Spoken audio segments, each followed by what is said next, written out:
என்னடா எதுக்கு உனக்கு இவ்வளோ கோவம் வருது? அவன் போலீஸ்காரன், நான் ரவுடி பையன், அவன் அப்படித்தான் கூப்பிடுவான். நீ எதுக்கு இதுக்குள்ள வர? அவன் என் மேல கை வச்சது நீ குரல் கொடுத்த பாரு, அப்பனுக்கு சும்மா சிஃப்ன்னு இருந்ததுடா. வேணாம் பிகில, ஒரு செகண்ட் தான் ஒருத்தன் அப்படியா இப்படியாங்கிறது. நீ ஸ்போர்ட்ஸ் மேன்ரா, ஜாலியா போய் மேட்ச் விளையாடி கப்பு ஜெயிச்சுட்டு வரலாம், நாங்க பாத்துக்கிறோம். ஆனா மேட்ச் உன்னால மட்டும்தான் முடியும். புரிஞ்சதா? புரிஞ்சதா?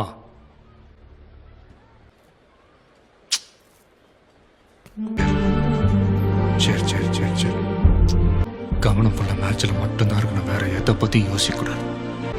போயிட்டு வாங்க பிகிலே. கப்பு முக்கியம் பிகிலே.